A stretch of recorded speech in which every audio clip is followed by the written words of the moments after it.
Hey, you ready? Cause, something big's going down up there. I can feel it in my bones. I don't know, maybe I'm starting to get some of that mare sense. Or maybe I'm just being hopeful about my little skull tenders. But I feel like something's about to shift, one way or the other.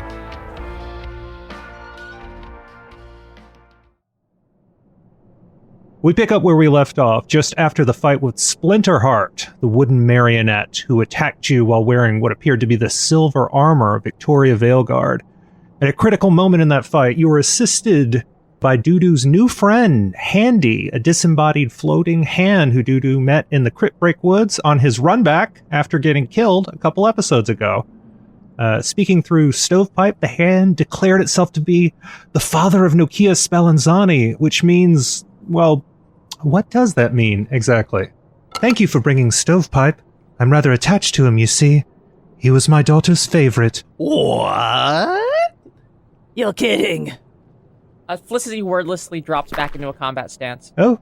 She thinks this is going to be a fight. Oh, hey, nothing, no, none of that. No need for that. And he's like bobbing. And it's like the dog-shaped hand is like, the string is coming out of its mouth and like dangling Stovepipe about. It's all right. No. I mean, I helped. Trusty me. Look, I get it. We parted on bad terms. I apologize for my part in strangling you briefly. Gestures at Visk. Are you fucking serious? Hold on a second. Yes?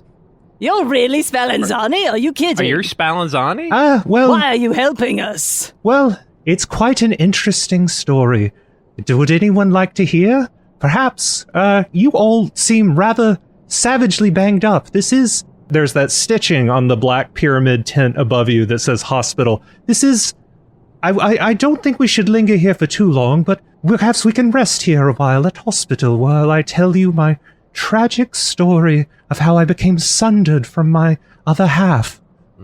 My arm is broken, and I think, Visk, you got, like, cut in half?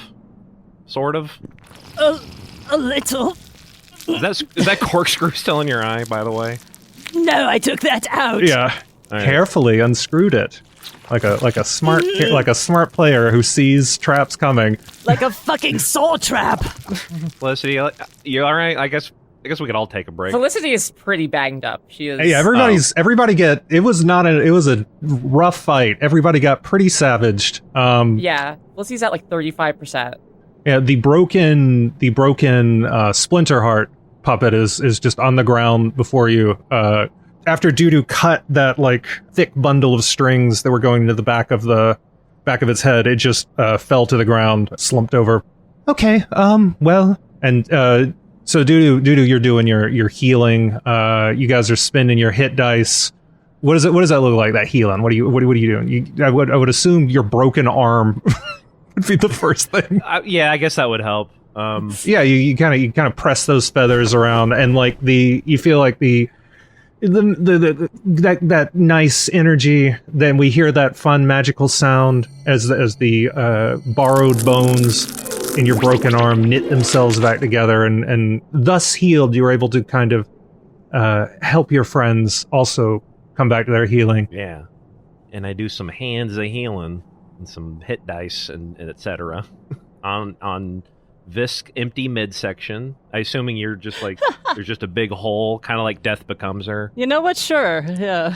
You actually find like the chunk that was knocked loose. I start scraping it into like a piece of wood, like bread. Yeah. You got those red Solo cups. You just like fill up one of them, and just start pouring them. Don't worry, I can find every bit. Thank you a lot.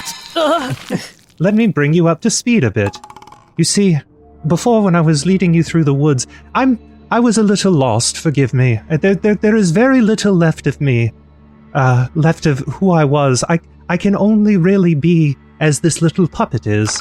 And it's such a simple thing, but it was Nokia's favorite, and it cannot be otherwise. Everything in the Crypt Break Woods must follow the way that it was made. That is our nature. That is the nature of a puppet. It can only be what it is. And so I animate this puppet, but I am I hope that it makes me a little better of a guy. It's easy to get lost in the sauce when you're a discarded and destroyed remnant of a wicked man. I hold up the solo cup of Visks and be like, I hear that. When you say lost in the sauce. No, don't drink that, don't drink that. Give it to me, give it here, yeah. Oh, that's right, sorry. Just like instinctively. Oh. like almost to the beak. Not again, never again. Just kidding. You see, it was after the business at my workshop, the business with the music box. We were in the woods, fleeing, lost, angry, hurt, cast aside in our gross little scuttle form. It was the very next night. There was a red gooey fellow came to find us. He looked quite like you, but bright red and cool. He had a natural charisma, and that endeared him to us. Okay, kid. He said he had heard about our troubles, and he offered to assist us.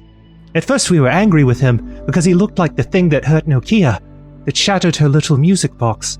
But he said that Nokia could be brought back, that a way was already open, a hole in the shape of things, a way for her to return, and he would help us. But he said you would be coming here to destroy it like you destroyed Nokia. And we were meant to search for the way, and when we found it, we were supposed to call the red fellow when we found it. In the meantime, he would help us to carve again, and to carve new things, so many wonderful things. He put us in touch with some of his friends, and they were so skilled, each of them in their kind. And he said we could get revenge on you, but then you came here and you didn't seem mean at all. You helped me find short stuff, and you indulged all my little whims, and you even carried me when my string was cut. And it began to make me realize that perhaps you were not as bad as he said. You see, there is so very little left of me. So much of me is just, I am just an animating force lost in this puppet. My other half has so much more of my strength. He was the dominant hand, you see. I was just the supporting player. I don't have his skill, but I flatter myself to believe that I may be what's left of the man we became for a time with our family, the best man I ever was, even if I swirled it all in the end. He dips down a little bit. Huh. Visk is looking at the other two like, you believe this shit? Yeah, Felicity is very, very much not. It's like a very obvious looking at each other like, oh, come on. No, hey! Look, I think it's pretty obviously a bad idea for us to listen to the necromancer that slaughtered Ventura's entire village. Doo-doo. He's got big puppy dog eyes. He's got quivering beak. He's like, oh, I want to help you, little guy. I'm so sorry. I must apologize also for what happened in the workshop, even before I tried to strangle you. You see, there is so little left of us, my other half and me. There is so much of us was destroyed in the explosion when the box went out of tune and she shattered through so much of what is left of me. It was hard to think. It was more like acting on muscle memory. I took the actions I took trying to save her, but I confess I did not really know what would happen. And had I better leave of my senses, I know that I think I would have tried to do something else. My other half may have continued. He probably wouldn't have cared what happened to you. He is not... I spent so much of my time, of my life, acting that way. It's hard to act another way. It was always like wearing a mask a bit. So, the red gooey fellow, he helped, and another fellow came, and they brought lots of interesting things that we used to carve... Describe the second fellow right now. Oh, the second fellow. Oh, he kind of shivers. He was a very... Was his name Thomas? He was a very... No, I don't know. I never got his name, but he was... Big Bug? No, he was... All of these things, he goes over and taps on the iron post that had the RS printed on them. that are the frame of the tent, which is metal and is not their spine. All of these things, those red solo cups, the hair, many things. You see, we could only move what we carved, but this fellow brought so many tools. It was amazing. You see over here, and he floats over to where like the dirt is kind of disturbed just outside the tent. The dirt would turn into swamp, and a green fellow with yellow eyes and a horrible smile. He possessed a hideous strength, pulling the immensely heavy things out of the swamp like it was nothing, with nothing but his bare hands. And then he would go back into his swamp, and then the swamp would dry. I never caught his name, because I didn't want to know it, because he was creepy. Fair. Was he like a great reptilian beast of a man, large, hulking, leathery skin, like a reptile? I would say he was more, yes, definitely on the reptilian. He was more sinewy. You know, he had sort of a swamp guy vibe. You know what I mean? Yes, I do unfortunately know what you mean. He had one of those white shirts that do not have the sleeves. Do you know what I mean? Yes, and his legs were covered in denim. Oh, and he had a hat made of straw in a little circle. Some sort of criminal acquaintance of yours, Felicity? You know, I'm gonna be honest, it might be. I have dreams sometimes where I see this large reptilian beast man thing usually aggressing upon me, and I don't know what it is. I don't remember it at all, really, but I see it all the time. Well, it's certainly a lead. I think that this might have been from him, and Felicity withdraws, sort of shakily, the large tooth from her pocket. Oh! She's clearly, like, rattled about this in a way she's not normally rattled about things. Stovepipe, it's somewhat especially disorienting when a stationary puppet is like bobbing right in front of you. Yes, that's it. That's the thing. That's the guy. That's the thing. That's him. That's the swamp man. Ugh. Yucky. Not a fan. He brought all these nice things.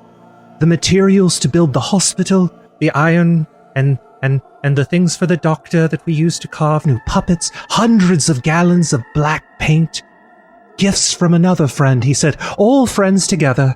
He brought the iron. Does he work for Rhymeshell? I don't know. He just showed up and he said, I couldn't quite understand him. He had a very, very strong accent. It was Ragin. Do you know the Ragin accent? That was off the dome. I knew a couple guys. You know, that sort That was of... good. That caught me off guard. That was very clever. They're saying a lot of Mon Frere and Monami, you know, that sort of thing. Umami? Like, you do not mess with a Ragin man. That sort of thing. Yes. Anyway, but the most horrible thing he brought, the greatest gift of all, were the soul stones. Soul stones? Yes. Did you see the dragon in the sky? Indeed, we saw a dragon. Yes. It's something that big. It cannot fly by puppetry, no matter how skilled. I know it's hard to believe that there's anything that puppetry could not do. Puppetry is so amazing. But something that big simply cannot be. It defies the living laws of this world. But the soul stones power it. Its eyes, its red eyes. A lattice of glass, and trapped within so many souls. He produced these things, and we use them to build Screw Eyes, the terrible dragon, the Mount of Splinterheart. Anyway, so that's what happened, and that's why we have all these things, and why there's new puppets, and why there's an awful big dragon. You greedy little bastard. It is. Well, You built a fucking puppet army because some arsehole came up to you, probably lied to you, and took advantage of you. Great. Yes, I was taken advantage of in the canyons of my deepest grief, a sorrow that extended beyond my natural life. I thought... And how many times, like, there's a second guy. There's a second worse hand, all right? This nicer... Boo-hoo, I was a necromancer. This nicer hand is being a little nicer to us, so let's just be happy with that, Visk. I know. He's nice. How can you be mad at that quivering, stupid voice of his? Easily. And perhaps there's I'm something... sorry, I called it dumb. That's all right. It's rather stupid. I know. I have to talk like this, though, because it's the form of the puppet, and it amused little Nokia to hear this silly voice. But perhaps there's something I can do to help you to trust me. Could I perhaps see Ricochet? Ricochet? A jagged black blade appears in your hand. If it isn't another strange thing I don't trust. Oh, hey, Ricochet. Oh, hey, what? Oh, shit! What's going on? Are we... Is that Spal? Yeah, seems to be. Oh. Look, it seems as bizarre and implausible to me as it does to you, I'm sure, but... It's a weird little good part of him. That does seem to be Spal. I mean, I'm a magic sword that, is summoned on command. My life is pretty weird to begin with. If I may just do a thing, is that be all right? What is the thing? Well, I'm going to try to give Ricochet a little upgrade. Help you out a bit. I didn't know our weapons were upgradable. Are you comfortable with this, Ricochet? Yeah, sure. Yeah. We did the thing, and we did this before. So, All right. Oh, yes, I remember Ricochet. She was my wife's sword, you see. Yeah, I know. Anyway. Visk, be ready to cook this guy if this gets weird. And I'm going to hand the sword over. Oh, just hold her there, if you will. All right, and I'll just, the hand detaches from Stovepipe, and Stovepipe, falls over, and it moves away from being it shakes it in the air a little bit, and it no longer looks like, the hound form with the two. It's just sort of a hand, dangling in the air, and it floats over to Ricochet, and it rubs its thumb against the other fingers, slowly at first, and then faster and faster and faster until the fingertips are glowing. And then he puts them on the flat of Ricochet and then drags them down the side.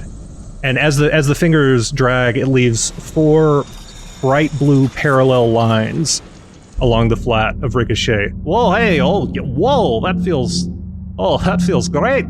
Yeah. And then it you see it quiver a little bit and push itself back into the hound shape and then reattach to Stovepipe. Okay, there we go. That should be a little better.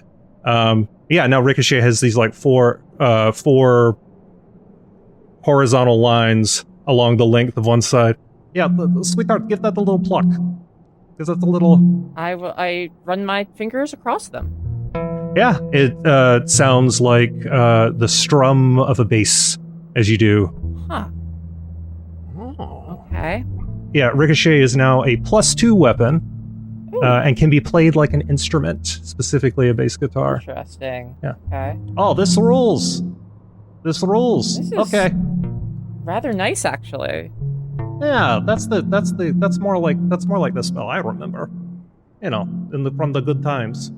And now for you, my extremely untrusting friend, who I tried to strangle, but also who shot the little box containing my daughter's soul. So perhaps you and I, perhaps we are even slightly equivalently wounded. I can do some help for you. Dude leans over to Visk. I think he's talking about you.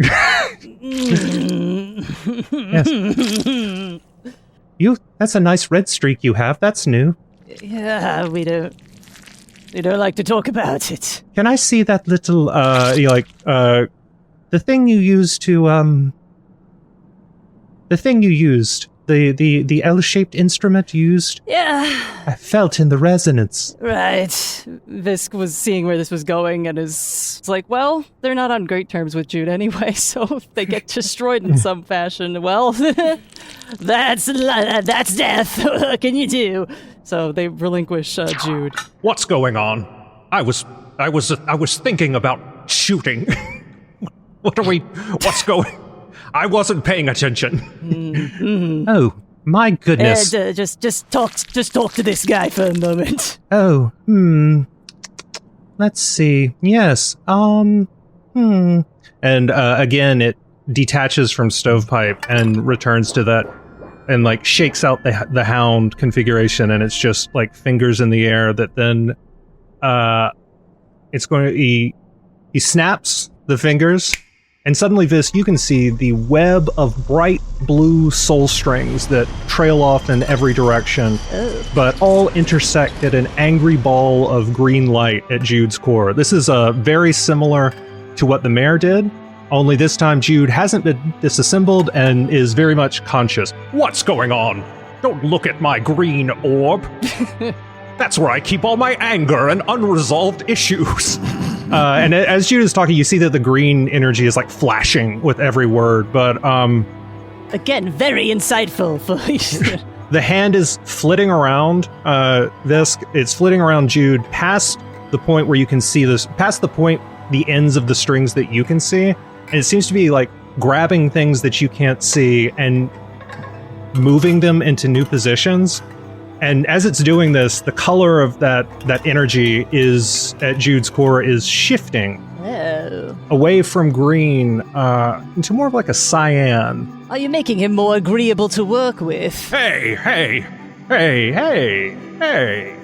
Whoa! How about that? That feels pretty good. All right. Huh. Okay. And suddenly, Handy snaps his fingers again, and you don't see the strings anymore. And it turns back into the hound form and reattaches to Stovepipe. Did you just perform a personality adjustment? Jude can now be reloaded. The first reload on a mission will cost 1 sorcery point, and each time you do it after that, it will cost 1 more. So it goes 1, 2, 3, and so forth. Huh. And I just innately know this. Yes. I'm telling you how that works. Yes. He was rather backed up, you see. And I've sort of cleared some of the channels and paths. It seems like whoever made him that way seems to have made him to constantly be in pain all the time. Which is rather unkind. Anyway, that should be adjusted slightly. In fact, yes, I think it would have been impossible for him to even know that there was another way to be. Visk is examining Jude. Oh. Do they look different, huh? Yeah. Actually, make an Arcana check. Oh, nice. I like to roll dice. There we go. Not when it's a 2, though. Yeah, you plus, can't. 4. You remember what it looked like because it happened a few seconds ago, but you can't see that. You can't see those strings anymore. You do kind of like, as you're waving Jude around, you can kind of feel them a little bit, like a slight resistance in the air that, oh, that reminds me, something for my friend who already trusts me, which is convenient because the thing I have for you is not quite so good, sorry. Well, I do like gifts nonetheless, so. It's holding out, he's holding Dude holds out his hand. Gift, please. You see, there's not much I can do for you, friend, because your very nature is life. What I was doing for the others was my wicked dark art of necromancy. Sorry, but, it's just the manipulation of the soul, and you guys are carrying around things that have soul stuff in them. I thought it would be germane and fine. But this fellow, he's like hopping all around Dudu. This fellow is life incarnate. It's bursting right out of you. And in fact, but maybe I can give you a little insight. And he's going to detach again from Stovepipe and then float lightly with one finger extended at your red sash, which I think is like sort of around your tummy. Yeah. My Tommy. He's reaching to touch that new red sash you got from Mr. Karate. Whoa, careful. And yeah, because there's actually, as he touches, there's a hiss, like a drop of water hitting a hot frying pan, and he jerks back and goes back into the hound form and reattaches to Stovepipe. Is there silver in that? No, there is some powerful life energy woven into that. You may not have realized it, but that is definitely offering you some protection against things like me. So, Dudu, the red sash is actually going to give you +1 AC, but does not count as being armored for monk abilities that require you to be unarmored. Hooray!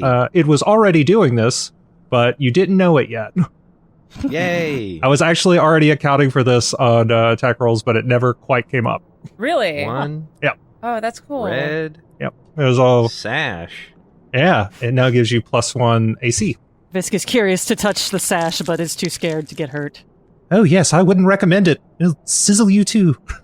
Yeah, I figured. So Dudu has a 16 now, I believe. Yes. Dudu, don't mix that laundry in with mine. No. We'll see. I'm pretty stupid, Visk. Do you feel it? Jesus Christ. This is not even really gonna try. Now, there was one other thing. Oh yes, that reminds me. Since we've destroyed the doctor, and of course since you cut the puppet, The doctor? Machine? yes, this thing. He goes back up to that thing, that circle of tools that got smashed by the helmet. Oh, that's the doctor. Yes, we called this the doctor. They'd let anyone be a doctor these days. Yes, the doctor of the hospital, where all the little puppets were born. Everything had. God, I can't stop falling into little. God, it's very frustrating being trapped. The nature of the puppet. My former is. Yes, you get it. Yes, you get it. He's like bobbing around you. You get it, yay! Yeah, I get it. Again, I'm sorry. God, that's condescending. I'm used to. My form wants to be talking to a little child. So, but here's the thing.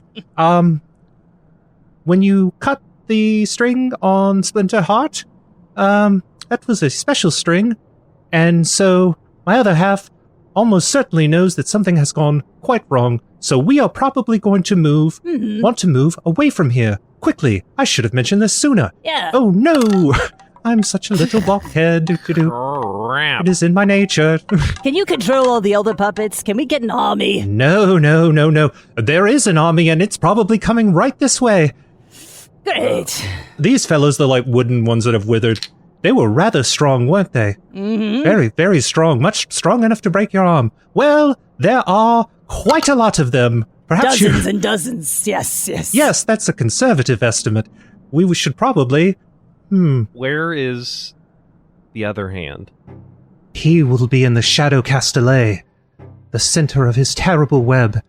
It was the fortress we built far to the southeast. We shouldn't go there on foot. Castellet. Yes, you see, a castellet. It's the little box we do our puppet shows in. Ah.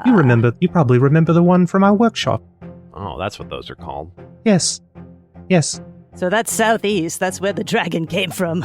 Great. Actually, the dragon is to the south from here. Like I said, southeast is where the dragon first came from. Oh yes. The dragon, Screw Eyes. He might be the way, but it would require one of you to wear the clothes of a hero. Would that be amenable to you? I think we've already beaten you to that. Is that not what we're doing? Oh, these are clown clothes. These are for goofy doofs. These are just these, and he bobs over onto the silver armor that's on Splinterheart. This is the garb of a hero. Oh. Well, I'm straight out. Yes. Felicity? How heavy is it? I guess. Yeah. I'll try. I'm not sure I can fight in it. You guys might have to cover me. Yeah. How heavy is it? I don't know which one of us can fit in that. It is heavy armor. Yeah. Okay. For sure. Well, here's the thing. I think that the best way, I don't know, are you up for something a little deceptive, a tricky trick? What do you have in mind? Always. Well, Screw Eyes is a little different. Screw Eyes is not being controlled the way that the other puppets are, like like by my other half. Screw Eyes is more it is being powered by the souls within it.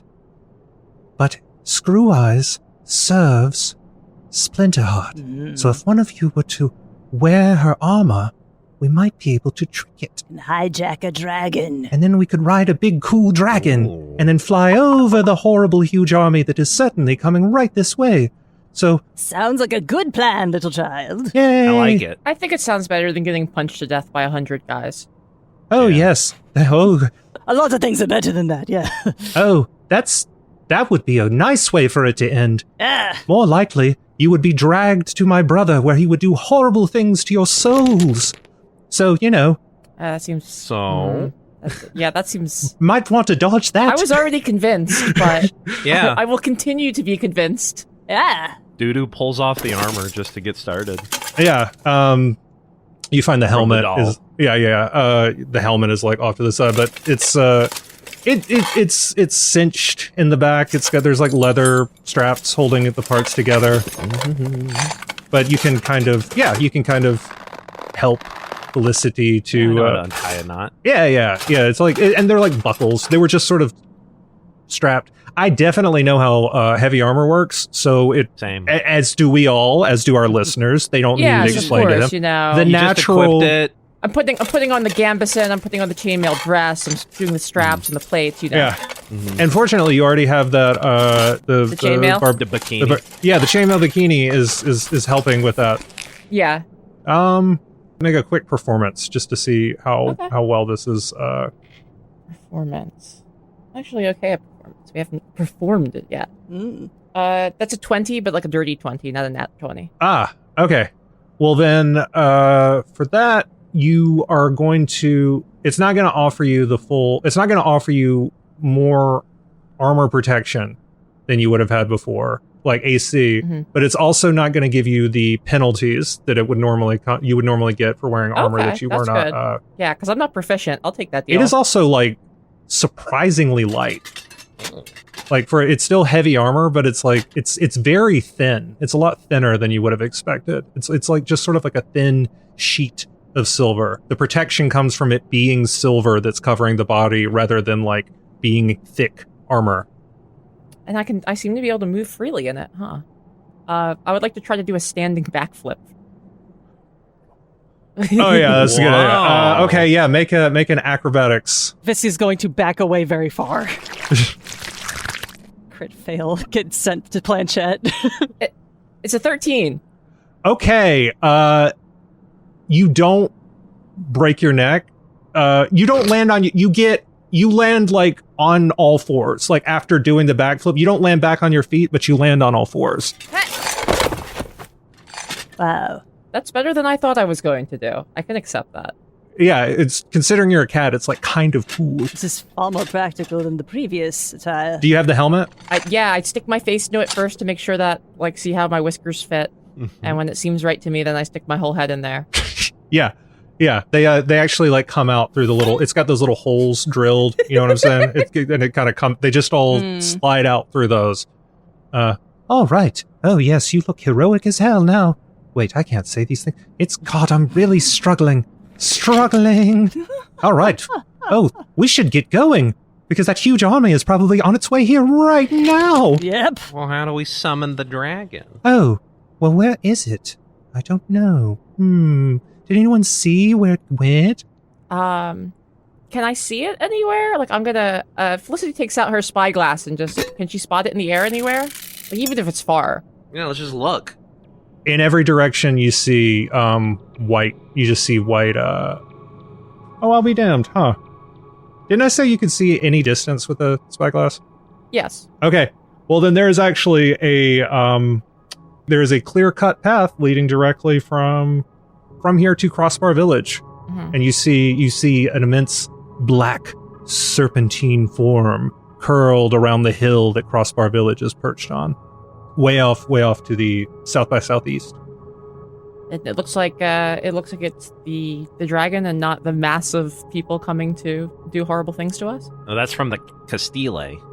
Oh, okay. Yeah. I thought they're from the village. That's My mistake. There's like a different. Yeah, there's. I thought they were the building clingers. they're probably involved, but they're just a small fraction of the whole army. So we should really just, gosh. Felicity, brings her hands up to where the temples would be on the helmet and rubs them. It looks like that's where the dragon is, if we want to head towards Crossbar Village. I don't really love heading towards Crossbar Village, but... Well, do you love having a dragon? I guess that's what we gotta do. Hey, Yep. well, let me ask Spallanzali. Was there any way to summon it? No. The dragon is doing its own thing. It was built to only serve whoever is wearing the armor, or whoever takes direct control using necromantic puppetry. But of course we can't do that. I mean, I can do that, but I am not strong enough anymore. No. Oh, no. Oh, dear. Like doing the beaker. To Crossbar Village we go, I guess. Off we go on an adventure to fight my evil other half. Can you move okay in that, Felicity? Yeah. Clank. She just did a backflip. Are you kidding? Oh, that's right. Yeah, she's moving at full speed and skill, but with an awkward posture, like when a kid has too much snowsuit stuff on. That's fair. All Oh, right. yeah. My arms are down. Yes, and then perhaps when we get to the Shadow Castellet, we can confront my other half and see what that weird knife in the floor is about. Oh, tell me more about that knife, please. Oh, Yeah, while we're walking. Wait, yeah. do you guys want to know about the weird knife? Kind of. Yes, please. Is it a silver knife? Oh, yes. Then yes, absolutely, we would like to know about that knife. Well, I should clarify. It is a silver knife bound by an iron chain that leads down into an inverted black pyramid into the floor. Does that seem interesting to anyone? That's exactly what we're looking for, man. Yeah. Yes, you and the red fellow both. And you guys are moving south through the woods. So, does the red fellow know about this? He told us to look for it. He said that all he wanted as payment for all his help was that we should stop you from getting to it, and when we find it, we should call him. Have you called him? We didn't. Oh, yay! I didn't. The other hand might. Oh, shoot! I forgot I about don't that think thing. so. I don't think he will somehow. You see, we found it, a knife in the air, a chain that led into the earth, but we could not touch it. It burned us to try, but we kept trying, and I remember this is when we were of one mind, you see, but I was the part that didn't want to. I didn't want any part of this. I think it would terrify Nokia. I don't think she wants a horrible army of faceless white creatures, even if they are doing fantasy stuff. And I think it would break Victoria's heart to see us in this state again. But we argued. It was a hand turned against hand, and then there was a slip. Manos y manos. And we were on either side of the knife, and then we were separate things. Then it was like it had passed between us, and our link was severed. And I was the weakened part that was good, and he was the very strong and scary part, completely divorced from all care and love and meaning. Anyway, we're off on an adventure. Oh boy, we heading are. south through the way. He is bizarrely kind for a hand that used to hold the necromancer's strings. I don't...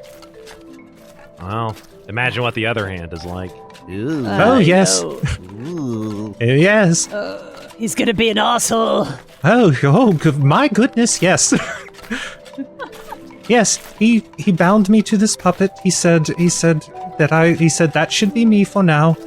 And this, I was, all I wanted to do was find my little sister. You see, when we carved the puppet for Nokia, it was supposed to be a big brother for her. And so when I was bound to the puppet, I thought of her as my little sister, who I'm much Oh, there! Wait! Hold on! He's like looking around. Where is that? Where is Nokia? Where is the puppet Nokia? I know that's not her.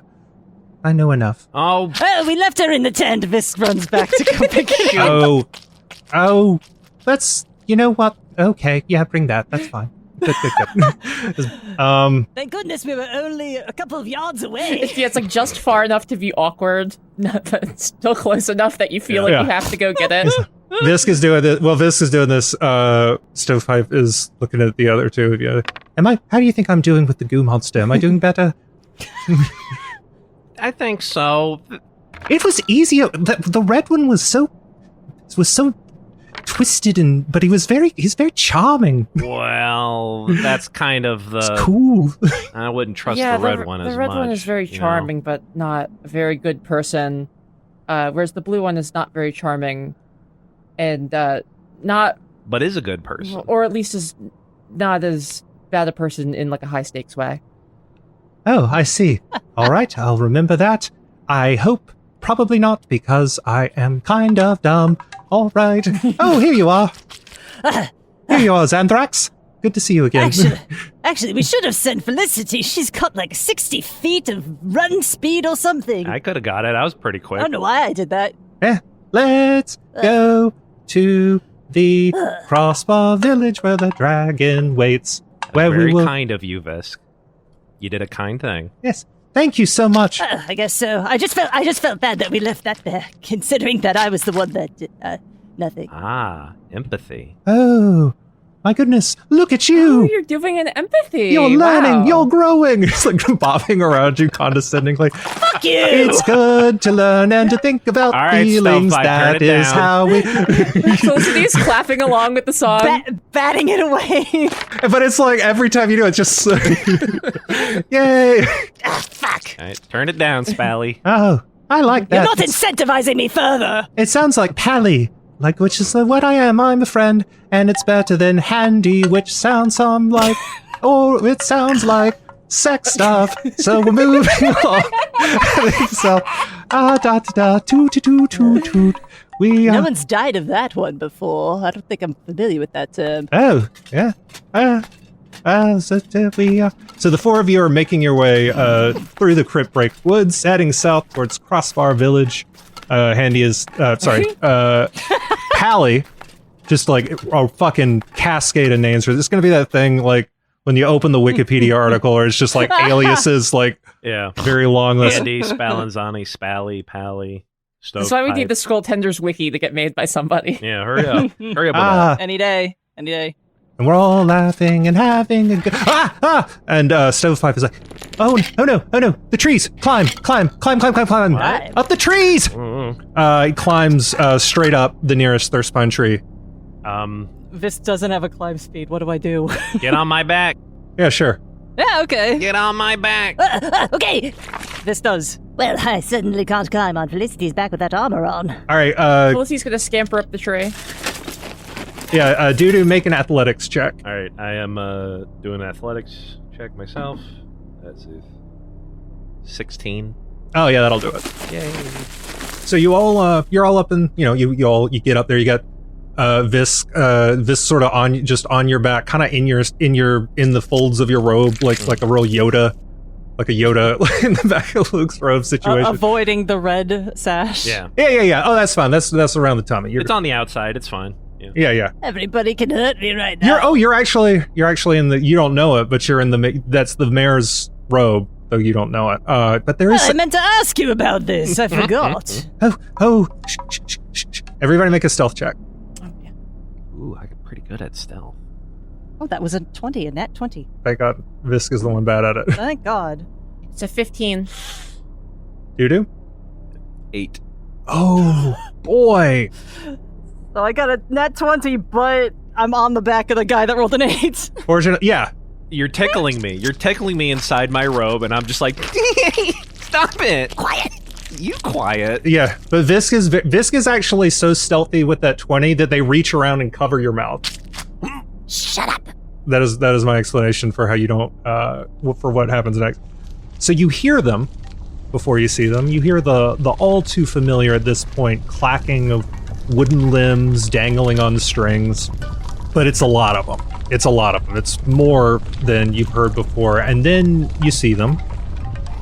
Wooden marionettes, like the ones you saw in Crossbar Village, but these are no longer walking upright. They are crawling on all fours. Their faceless wooden heads are whipping back and forth, and their hands are dragging across every inch of the ground, just like covering everything. One of them was the village elder that you met. You can tell by the beard, but he's just one among so many. It seems like dozens until it becomes undeniably hundreds and hundreds and hundreds of them.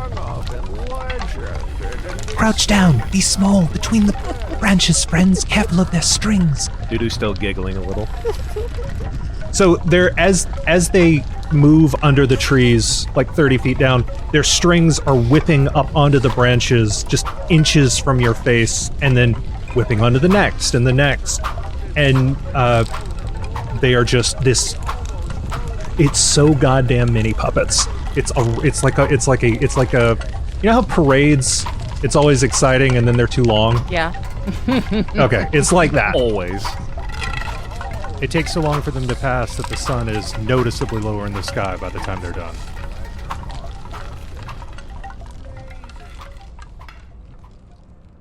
All right, well, I think we dodged those. That's good. That would have been pretty bad. Oh man, that was a lot of guys. Yeah, I didn't realize there were so many there. Yeah. Excessive. Yes, we've... And then he like hops down 30 feet. Still a strange lad. I don't really know what to make of him. I slide down 30 feet with Visk. Felicity's gonna slide down as well. Get out of me, Visk. Your goo's tickling me. Visk sloops out. I forgot to ask you where you got this stunning little ditty you've got on. Oh, yeah, when I died earlier. Sorry again. Planchette gave me a robe from someone. The dude who's looking back in his notes. Someone named Mare. What? Yeah. What? Really? What? I assumed it was my friend named John. Now say his name out loud. You know the mayor. Were they originally ripped like this, or did you seriously do that to something that's the mayor's property? I think it looks cool as hell. I don't quite remember that part, but yeah. I don't know. His Planchette gave it to me. I feel like he wouldn't be the type that has the arms out. Oh, he's kind of a coquettish type, eh? Not giving it all away for free. Yeah. It just wouldn't. It would like look a little weird. He's a little skinny, you know. He's more of a skinny guy. He's more of an open shirt kind of guy. Yeah. Letting it hang. Oh. So maybe he just didn't need it anymore. Haven't seen him wearing this one. That's interesting. Anyway. You guys are heading south. You This is like continuing to touch the material. Patting it, like skimming on it. Ooh. Like, stop it. Stop it. No. So you guys are walking along, having a good time, riffing and goofing and laughing, and then I punish you. No, it's fine. You see, he led you at a slight angle so that you were not in just the open path of all the stumps. I'm clever sometimes when the DM needs me to be, so the story works. Do-do-do. I also think that was everyone from Crossbar Village leaving, right? Oh, quite a lot more than those. There were so many, but they were... That means the Shadow Castellet will be unguarded. Our plan grows more successful potentially by the moment. I hope so. Yeah. So you see the large wooden X of Crossbar Village hanging in the sky before you see the village itself, but after a few minutes, you see the village too. It has a new addition this time, which you already got a glimpse of. The immense train-sized puppet, Screw Eyes the Dragon, is wrapped around the base of the hill like a hand around a throat. Its enormous black cloth wings are folded and draped along its body like a shroud. But also, its arms are crossed and tucked under its immense head, and you can see that its huge eyes are closed. Wow. Okay, Felicity, your turn. Yes, go, friend. Is banging against the silver armor a little bit. Okay, so is there a protocol I should understand here? Like, Gosh, I wish I could remember, but I am having convenient amnesia. Na. Sorry. so you don't know what the DM doesn't want you to know too. That's right. All right. Felicity's going to approach this train-sized puppet.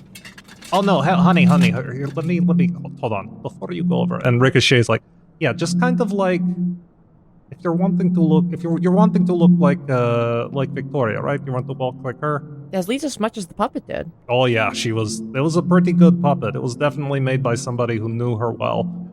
I would, just sort of like move like you're not afraid of anything ever. Like nothing could possibly hurt you because you exist beyond such principles, Like you're the coolest master a sword could ever have. Can you move like that, do you think? Oh shit, that was rude. Sorry. I'm gonna roll performance, I guess. Yeah. Just act like you're supposed to be there. Did Stovepipe put some of Jude's rudeness into Ricochet, I wonder? Oh. It's an equivalent exchange. All right. Well, What'd you get?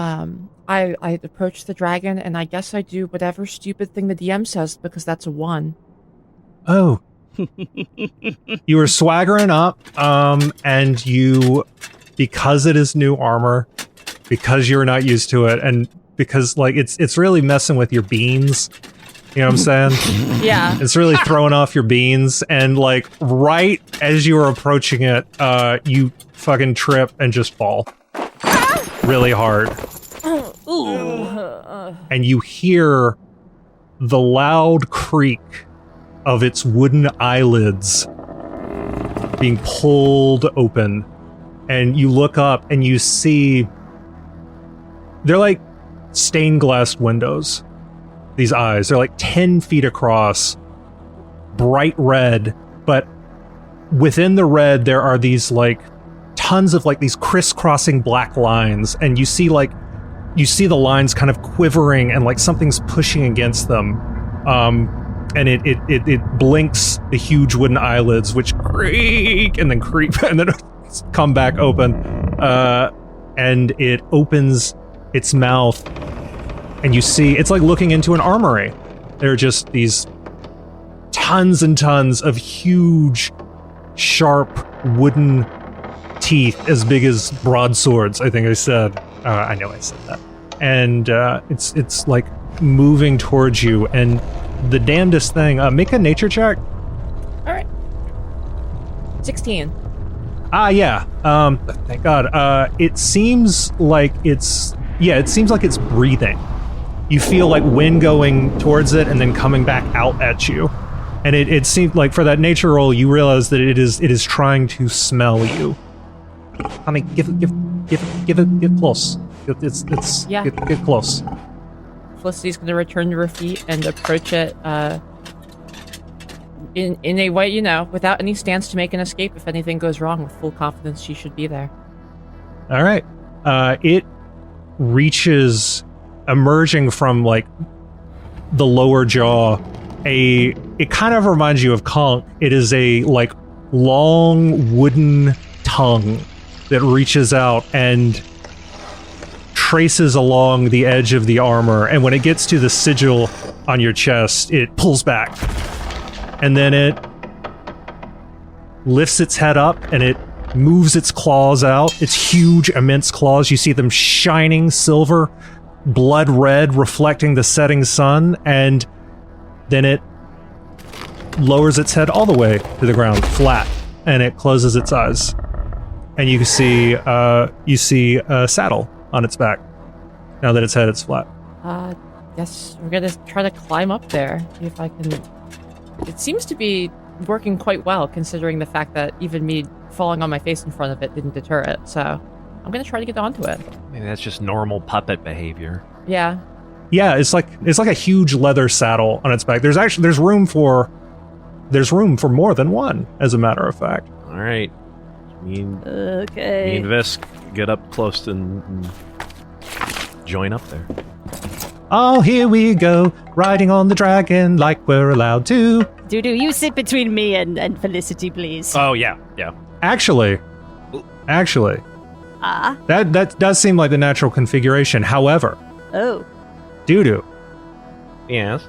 You see, resting on that saddle as y'all go up and you like pull yourself up. It's like the saddle is like so big, it's like 10 feet across. Big saddle. It's like the saddle is like half the size of a train car. It's a really big dragon. Okay. And they're like straps to strap yourself into that. But due to resting on the saddle, there's a crossbar that Felicity saw Splinterheart steering the dragon with. But now that you're close to it, you can see that in addition to, while it has the usual big X of the two thick crossed planks, there are a ton of thinner spokes between those, filling in the gaps. So many that it's more like a circle. And Dudu, there's something familiar about that shape, about that control mechanism of a circle controlling, perhaps even steering some kind of vehicle. Felicity, let me steer this baby. I try to like, I put my hand on the armor. Felicity like immediately sees this NASCAR energy radiating off of Dudu and takes a step back. Yeah. Shotgun! I mean crossbow! Did you say my name? Are we shooting a gun? Yes. I'm just kidding. Maybe later. Just being a little fun. I'm so sorry you were in pain. I had no idea. That's all right. I didn't know there was another way to be. I get it. Anyway. Dudu cracks his knuckles. Dudu cracks his head. Dudu cracks his legs. Dudu cracks it all. Oh, I don't want to Foley this. Yeah, and actually, when you crack the knuckles, uncrack all of those. Never mind. Just use the sound of like popcorn popping. Yeah. when you crack the knuckles, they're softer in an almost indescribable way. They sound slightly different than regular knuckles cracking because they're feathers. So hold on, I've just received a package from Finland, and I'm just gonna open. My screen goes white. We just see like smoke.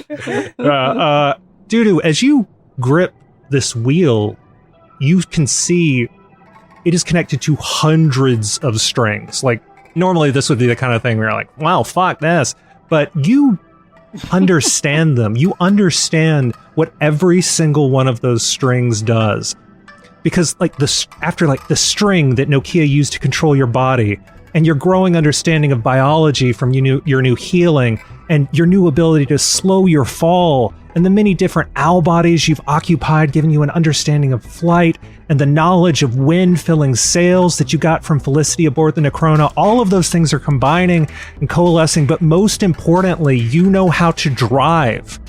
You know how to drive, and this is a steering wheel. All you have to do is tilt it back, and baby, you'll fly. All right, hold on to your butt havers. And Dudu fucking tilts that bitch back. This does nothing. What's a butt? Dudu, you tilt the wheel backwards, and Screw Eyes suddenly pushes itself up, and it pulls its enormous body forward away from Crossbar Village, and it is slowly unfurling these enormous wings, and that entire side of the world goes dark because it is blocked out by black sailcloth that is almost a mile long, and it raises these immense wings. Hold on tight, everyone. For reals now. And it brings these wings down, and the great serpentine body of Screw Eyes, which I must reiterate is as big and long as a goddamn train, catapults itself up into the air faster than you can believe. Hooray! I love to fly. And it flaps again and again, and each wing beat is carrying you higher and higher, hundreds of feet into the air, until all of the crypt break woods are beneath you, covered in thirst pines like hands reaching up from the grave, the very thing that gave the woods their name. You see the white X of Crossbar Village directly below, and off to the northeast you spy that enormous white hand, the Big Mata, which is slowly making its way west towards the Black Pyramid of the hospital that you just left. You also see a swarm of white movement heading that way from where you are that can only be the Marionette Army, although they're too small for you to see in detail. There's a wide, darker swath where the thirst pines have been cut between the hospital and the southeast, and at the southwest edge of the woods you see there's Spallanzani's workshop, and Dudu, you see a patch of green at the northwest edge that must be the farming village of Hogslop. and it is uncomfortably close to the swarming white marionette army. No! The pig! Single pig you met. No, the pig I met. The Shalber, only NPC you know about in that town. I can't see that far. In fact, I can't really see anything. It's a little complicated, but the Shadow Castellet should be off to the east from here. Can I see it? yeah, you all see in the distance below you a black spire sticking up like a middle finger, 3 times the height of the thirst pines around it. Ooh, that building's making me mad for some reason. Let's go towards it. Oh, delightful. Doo-doo, tries to pull it towards that way. You know exactly what to do. Yeah. Okay. Felicity's gonna take a look at the tower with the spyglass as we're approaching. Can I see anything that we didn't see at a distance? Ah, She took it out to look at the pig, but afterward she's gonna do that. all right. Well, first you see a delightful pig named Shalber, who, in the setting sun, you see her as she trots back into the barn where she lives. You should see how she makes sausages. Wow. Tell you about it later. Felicity puts a hand over her heart like she's seen something dear. Yeah, well, you've seen a delightful little creature. Yes, off to the east, Felicity, because you're using the spyglass, you see a black wooden tower, 3 times as tall as any of the thirst pines around it. There's a huge mound of disturbed earth next to it, which you would take to be a hill normally, except it looks pretty fresh. It looks freshly piled, and it stands out. It doesn't have that like natural weathering that a pile of earth gets over time. It's like loose. And you also see that it's really hard to see because it's a black structure, but you see that there are dozens of windows all around the tower, all the way up, and every one of those windows has tons and tons of strings coming out of it. There's a dense concentration of them leading off to the hospital zone, and those are all twitching. All of these strings are like twitching and pulling and like moving up and down, but there are more leading in every direction. We could cut those strings. That would be a nice boon to us before we fight whatever we have to fight. Yeah, I don't think it would hurt. The hill, it's all up. It's like excavation remnants or something. It's not like a real hill. It's a pile of upset dirt, as if something had been dug out nearby. Oh, that must have happened after we were severed, but I sort of remember a plan to try to dig out around the inverted pyramid to get a better sense of it, you know? Anyway. Do you think? I mean, I couldn't help but notice that this dragon has silver claws. Do you think perhaps you can direct it to use those? Oh, yeah. Cut the strings. Oh, that would be so cool if you were to do that. For you see, the puppets themselves are mundane, except the screw eyes, as are the strings. It is only my other half's wicked dexterity, his terrible skill, that allows him to direct them thusly, to do all the awful little things. That's why we have to use the thirstpine trees to hang the strings from. You see? He has to use them, not me. That was a genuine mistake and not a tricky dick. But cutting the strings would still be preferable for us. Oh, yes. Yes, that would be better because, oh, yes, Okay. definitely. For you see, the strings do not run on necromancy. Do you know, actually, I used to be a bit of a necromancer. I don't know if you remember. Yes. Yeah, we remember that, man. Do you know what gives necromancers their great power? Soul power. Necromancy? The dead? All technically correct, but none quite the whole answer. Necromancy, you see. Necromancy it's simply a force, but it's one that supersedes the physical laws of this world. Do you know the game Ball Cuppin'? Do I? Do we? Put a ball in a cup? Exactly. Yes. Doo-doo searches for his. Where'd he put it? Yeah, you got it. Yeah! Ah, perfect. Allow me to... Do you like the theme song? I've got a little pocket orchestra of it. Oh, well... Oh, yes, hold on to that for a moment. I don't want to lose my steam because I'm being I feel myself being a little bit smarter than I usually am. Let's ride this. You see, with Ball Cuppin', the ball is attached to the cup is swung to and fro, and the ball goes in the cup. And these are the rules, yes? The simple physical laws of this world, the land of the living, are like the string which binds the ball to the cup. But beyond those are other forces acting on the ball. Gravity, centrifugal force, the Coriolis effect. They are outside the scope of the game, but they act upon it, you see? Do you understand? Okay. Suppose so. I'm with you. They are larger than the game, but they act upon it. They cannot be ignored. Yes. Necromancy is like this. It is beyond the scope of this world. It taps into one of these forces the same way that you tap into gravity when you play the game. And that force is the weight of the soul. The force which pulls souls to the afterlife from the moment they arrive here in the land of the living. Even when you are alive, it pulls on you like gravity or the current of a river. And like a mill uses a river to turn the stone, a necromancer directs that awesome power to do the impossible. To make a wooden dragon fly, for instance. Or to trap someone in a song. Or to do all sorts of other things, many of which are quite horrible, because it is not good for a soul to be removed from that current. The same as your body needs gravity to keep it strong, a soul withdrawn from the current begins to lose its definition. We ghosts have a tendency towards madness for this reason. Madness, forgetfulness, perhaps you understand this. It is why I need this little puppet to keep myself together. I'm sure my other half has found his own solution to this problem, and it will probably be all creepy deeps. So prepare yourself, my friends. Yeah. And now you know how necromancy works. Do. So it's like cheating at ball cupping. Yes, It's like cheating at reality. yes. Yes, necromancy is cheating, as I've said. Well, what if there was a good cheater? Oh.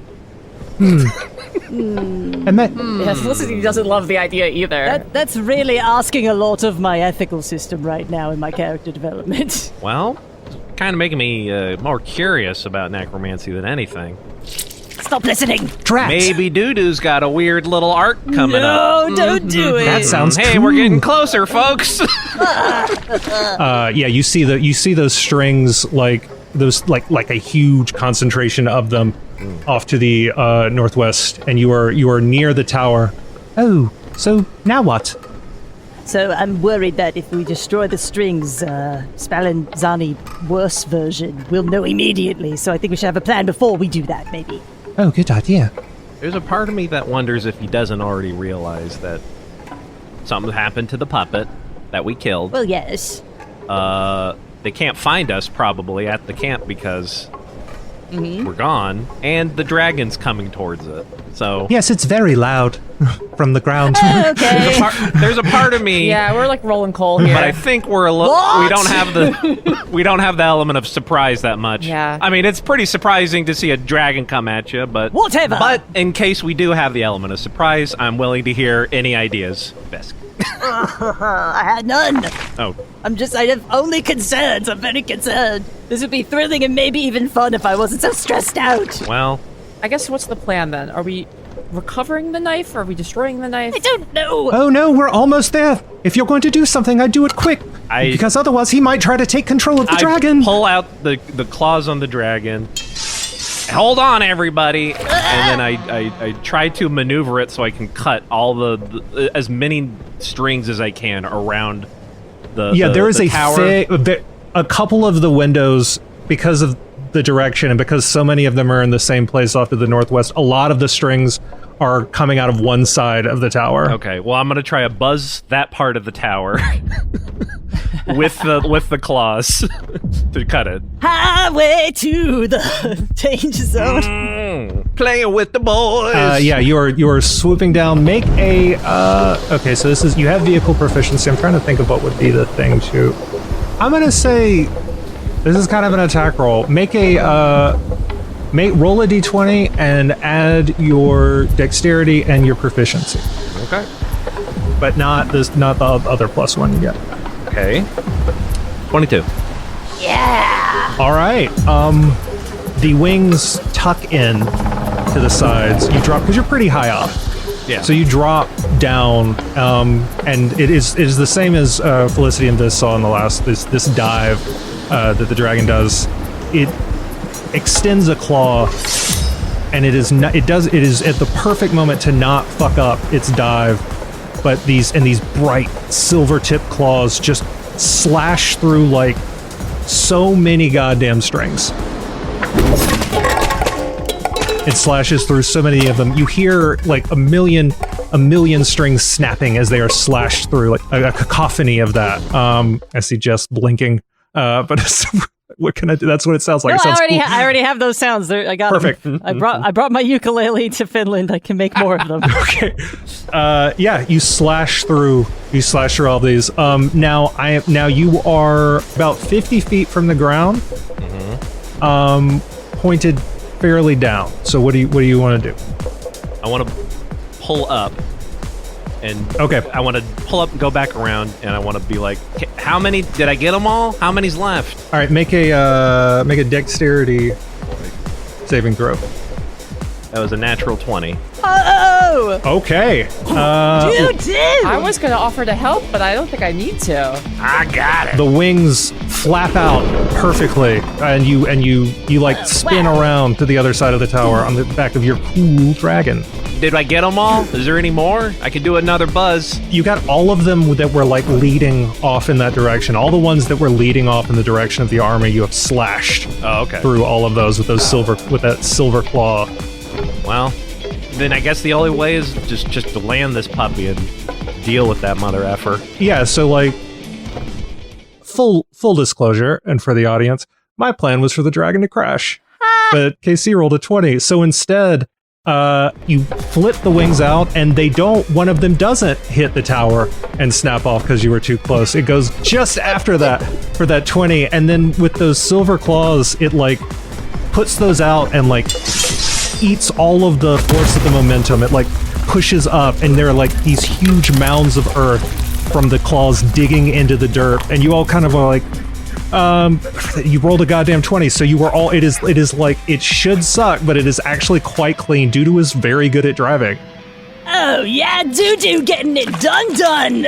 Doo-Doo turns around like this. Like a glove. Now that was some animal handling. He's so cool. You have parked Screw Eyes the Dragon just outside. I Honk the horn. For a 20, you even like what you're gonna have Conk be the club again? No, I might need him, but that's pretty good though. But I like honking the horn. Yeah, actually there is do you want to press the horn button? La cucaracha. the dragon opens his mouth and just the horn sound comes. Yeah. I'm in a good mood. I'm doo-dooed out. I'm like, let's do it. I'm honking the horn. Yeah, you press the horn button in the middle. How'd you miss it? It's like recessed. It's like a Tesla. It's like, why is this like a screen? Right in the middle, easy. Where all of the crossbars were like screwed together, there's a single silver button that you press, and when you do, the dragon's mouth opens. Did you park it facing the tower or not? Yes. Okay, yes? Good. Yes. Yeah, good answer. You all are kind of lifted up as the dragon breathes in. Ugh. And it then, like, you drop down as it breathes out, and a 10-foot wide line of splinters sprays out of the dragon like fire directly into the tower. It's just like sticking, like a bunch of them go through the windows, and the others just kind of like are stuck on the side.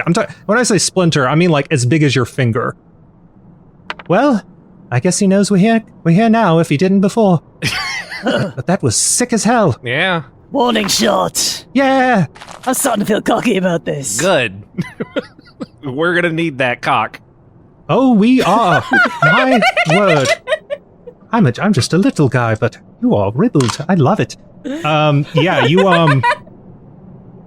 you're pretty close to the tower for that good 20. We're really making a meal out of that, but it's what you did. That's as far as it's for what I was going to do to you for anything but a 20, it is only fair that you are having this advantage.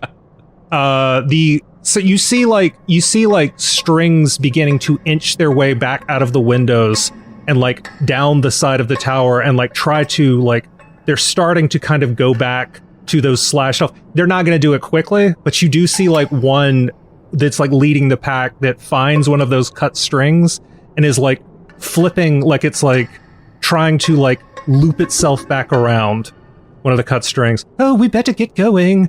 He's not one to wait. Let's get in there. Let's get the lead out. Vis takes Jude out and like spins it doesn't have a like revolver spinny chamber thingy. No, It's just but you can spin it around your goo like an Allen key. yes. Yeah. Yes, let's do it. I thought we were going to be approaching this with a much more intimidated air, but I love it. You guys are great. That red guy can suck my little wooden dick. Let's go. Who's ribbled now? Yeah, I'm owning it. We're a bad influence. Dude immediately Yeah. just kind of looked down and was like, I didn't see one on him, but now I'm curious. I don't show it on the first date, Daddy-O. Let's go. Let's go. He hops ahead of you towards the tower. Gracious. Incoming message coming from the 588. Good morning, recruits. Welcome to hell. This is basic training. No one's supposed to die. Wing Women is a semi-historical actual play podcast. Have you pissed anyone off recently? No one I can think of. While I run through the bulleted indexed Yeah. list of people we've pissed off in the last couple of days. They endure discrimination from their male counterparts. All of your beds have been carried out of the nurse's station and placed in the middle of the jogging track. I don't think it was Ivan. He's weak. Against this bitter setting, our four motley heroines gain the chance to experience queer joy, gender euphoria, and equality for the first and perhaps the only time in their lives. How obvious am I being? See, I've kind of always thought that there is a level to some of us in this barracks that's visible. Have you been using the word shenanigans? I've been experimenting. Where did you learn that word? Until the next mission, this is us, signing off.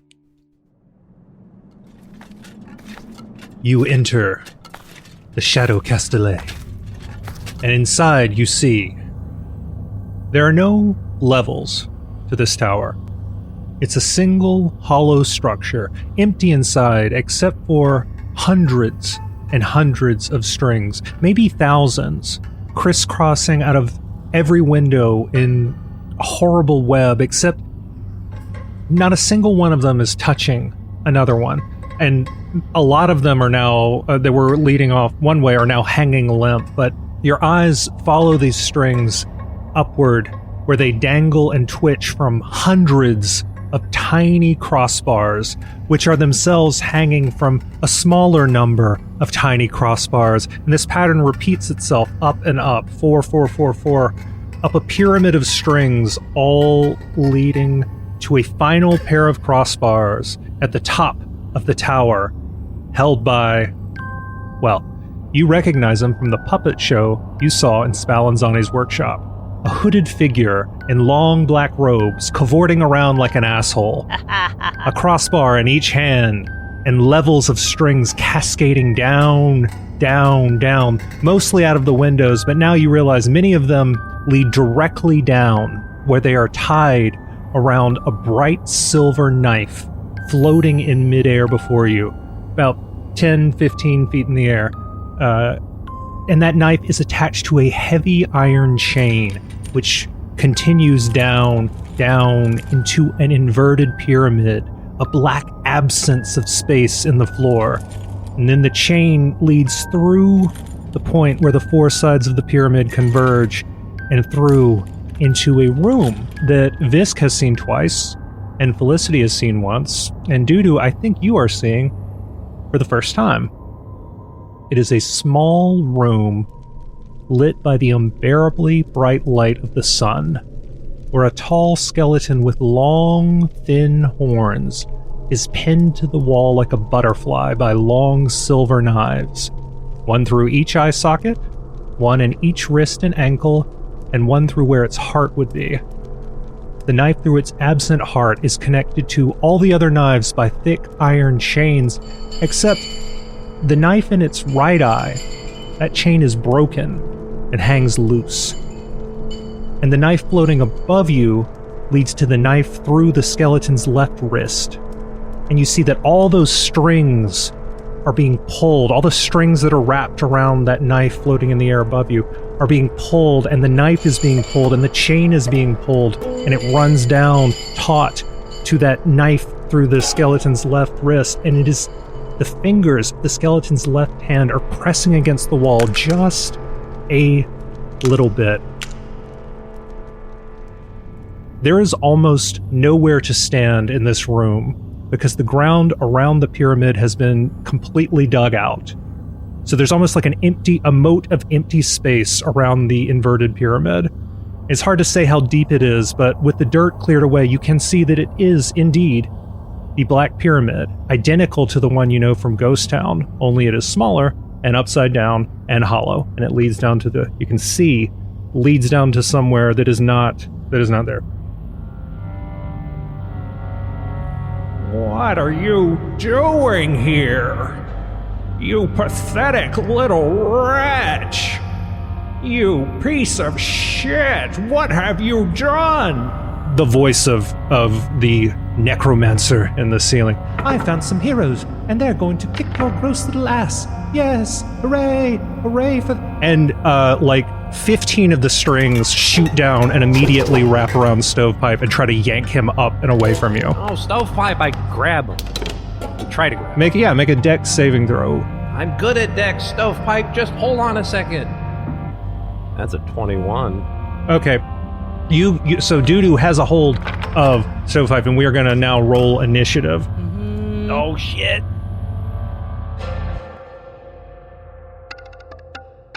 All the confidence Fisk was previously experiencing has drained out of them upon seeing this room, upon seeing the knife, upon seeing the pyramid. 19. Very good. Okay. Some fucking hound, 19. Still rolling a little hot from previous 2 episodes. Cryptbreak has been kind to me. 14. All right. Yeah, that was an 8 for Doodoo. And you add your dex bonus? Yeah. Not that I want to go first. Oh, help me, friends, help me. Oh gosh, he's got me. Oh no. And Spally is like pulling the puppet back too, because it's the puppet that's actually being pulled by the strings. Not the hand. Oh, gosh darn. Oh no. I've got a hold on him, but now that I'm doing this, I don't know if this is completely important, but it's kind of nice to talk to you, Sally. we don't have to do the hand thing like last time. Remember that? Yes, I do. You pathetic wretches killed my daughter. I'm going to put you in the ground where you belong, which is to say, in hell. Sorry, I don't know if that quite translated. Visk, it's your turn. Been there, done that. You should give it a try. Visk draws Jude Okay. and tries to shoot. Where are you shooting at the? I'm shooting the either. What are you shooting at? Here's the thing. I don't know if I ought to. I'm thinking for a second because I was thinking of the cool line first. But I think I want to shoot the crossbar, and hopefully it'll go straight through and hit the necromancer too. But I'd have to roll pretty special for that, I assume. Gun just works. What are you aiming at? Which one? It's holding 2. Oh, it's holding 2. It's holding 2? You see a hooded black... Yeah, like I said, you see a hooded black robe, and it is holding 2 crossbars. Where did you get these hands, buddy? Yeah, that's exactly my question. He resurrected his body, I guess, somehow. If he's got one in there. It's a new one. It's gonna shoot at, just the center mass. Okay. Of the necromancer. Yes, let's go! I'm a team player now! Yeah! Jude fires. Because of how dense the strings are, it clips through a few on its way. Because they're also just tangling, whipping back and forth. And a bullet passes through the center mass of the robes. Yep. What was that? Oh, I remember. That's what you used to kill my daughter, you demon. Well, he was a hand last time we saw him. Yeah, but he's got 2 now, so I thought maybe his body was back. True, I don't know what's going on there. I don't make good decisions when I'm stressed out, doo-doo! Those aren't his. And more of the strings detach from the puppet that you're holding and wrap around Spally, and it is going to make a strength contest that. Oh fuck! No. Spally rolled a 1. Yeah. And Oh, no. Spallanzani rolled a 15. Nice knowing you, buddy. So the left hand is just like 45 strings, like wrap around all of its fingers, and you hear them snap back as they are bent backwards, and it is pulled up towards the. It is pulled up and away from you, and now you are holding just a silent. Just a silent figurine. Dude quickly places it in the robe for safekeeping. Okay, yeah, he's tucked in your baby Bjorn. Yeah. Felicity, is your turn. Okay, so how far up is he? 90 feet. Way up there. That was a good shot, Visk. Damn, 90 feet. Yeah, great shot. Yeah, for all the good it did. At least we know something now. So, is there any, platforms or anything? It's just a straight tower, right? Like, nothing... It's just a straight hollow tower with windows, even, sort of spaced throughout. Okay, And a lot of those windows have strings. Is he just held by the strings up there? You can't see. You just see there's a hooded robe holding 2 crossbars that link down to more and more crossbars and form like a pyramid of strings and crossbars that go 90 feet up. Gotcha. Okay. There's nothing else to... Can you climb the strings? I could climb the wall if I have to. I just don't know what I'm up against. But I didn't come here to hesitate. So Felicity is going to take towards the wall and get her claws into it and try to start getting herself up the wall. I'm going to use my dash, bring my movement to 60. I'm going to use my feline agility to bring my movement to 90. All right. I still have my action. Clanking in the silver armor, you go up, clank, clank, clank, and you climb extremely fast. Oh, Splinterheart? What are you doing?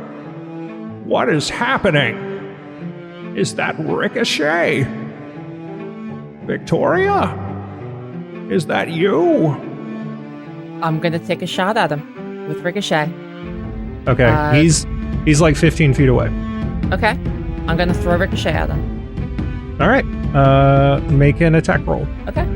Where are you throwing it? How the right hand. Okay. Yeah, so like the crossbar, like the hand holding a crossbar. The hand holding the right crossbar. Whether I destroy the crossbar or pin the hand, or either is perfectly acceptable. All right, go for it. It's a 15. Okay. You miss. Small target. You miss. Ricochet. She says, "Oh shit! Oh shit!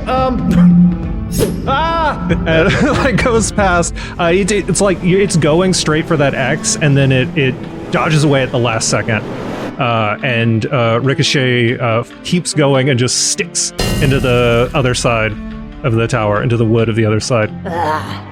Ow! Victoria's. Wait.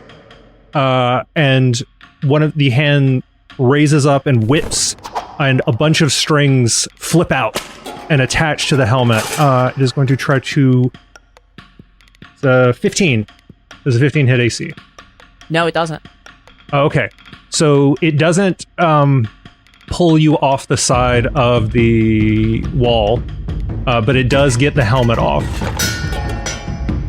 You! How dare you? How dare you? You wear my wife's armor? You throw her sword at me? I'm gonna do what she should have done a long time ago. Screw eyes! And he, a blue string shoots out of the left hand and out of the window, and you hear a roar from outside of the tower. And it is now Dudu's turn. Maybe I should have used the club. Bisk, do you trust me? What do you mean? We got to get up there. We got to get that guy. It's a big leap, but I think I could toss you. Toss me? Yeah, What? and you can, if it helps, and I know I have a way of you holding this, Doodoo pulls out a silver dagger.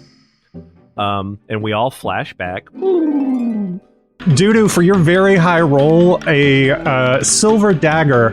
Instead, it was almost hits you in the heart, but instead catches somehow in the cloth, and instead you just have a little dagger sheathed in your toga, cool style. Ooh. Yeah. Visk, a corkscrew goes through your eye, and you take 6 damage.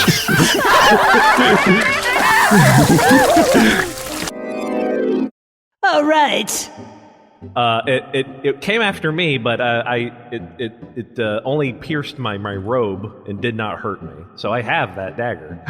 It's not that I don't trust you, it's that I don't trust gravity to not send me plummeting 90 feet to the ground. Yes, you're going to come down. That's going to happen. I Yes, can catch I'm going to say no to this plan. I have slow fall. I can put slow fall on you. You cannot put slow fall on someone else. Yeah, it's just you. Oh, I can't? Hold on a second. It's not like a spell. It's just like something you do. Well, you can't throw me. Well, I'm just saying, like, hey, I have a silver dagger. What if I throw you? Throw the dagger! Wielding? No. Oh. You can't actually do that yet. Why am I the middleman in this insane plan, Doodoo? Daggers have finesse. You can throw them. I wanted you to be involved. There's other stuff to do. There's a lot going on in this fight. Respectfully, no! All right. You know what? Well, I want the dagger back. It could still be useful. Fuck it. I throw the dagger at the right hand again. Okay. So it is within your range, but it's past a distance where you will have to make the attack with disadvantage. How far could he throw the knife without disadvantage? Just curious. 20. 20. Oh, well, yeah. that's why I wanted to throw Visk, because it'd be funny, That would also be, like, Visk is not, like, super light. Like, that would take some work. Yeah, I would look, I had a whole thing of turning conch into, like, a spoon shape, and then I would, like, whip it up in there. And then I die when I land. Yeah, well, whatever.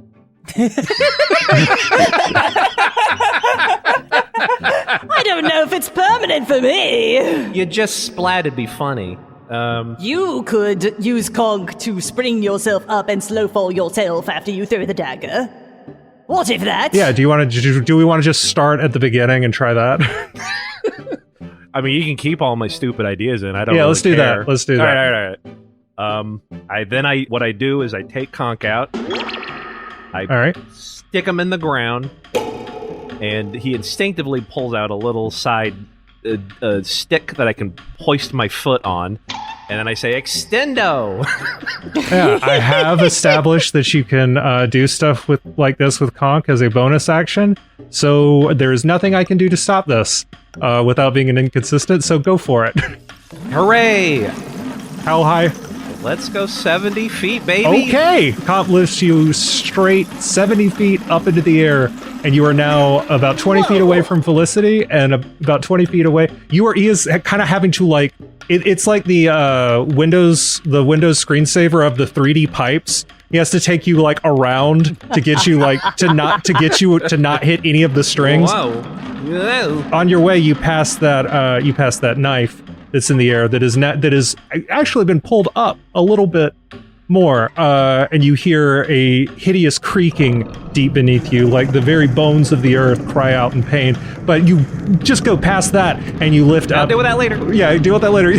To where the puppet guy is up there. Hi, puppet guy. I remember you. You're the one who sat all cocky on my nice chairs. What? When you watched my little puppet show. You did a look. That's what a chair's for, man. You sat on 2 of them. You really made yourself at home. But you also were the one who opened the crank. You were the only one who believed in me. Like a chump. For I am wicked in my heart. I don't understand your grudges. You're too weird, man. I fucking threw the dagger right for the right hand again. All right, make an attack roll.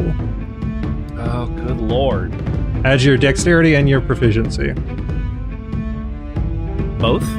Yeah. Oh. Then that's 25, man. Okay.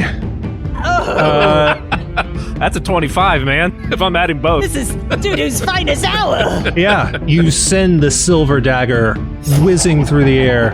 It hits right the dead center of that X, splitting the crossbar into 4 pieces, and immediately half of the strings in the tower just fall. And you hear like the clatter of like half of the crossbars falling.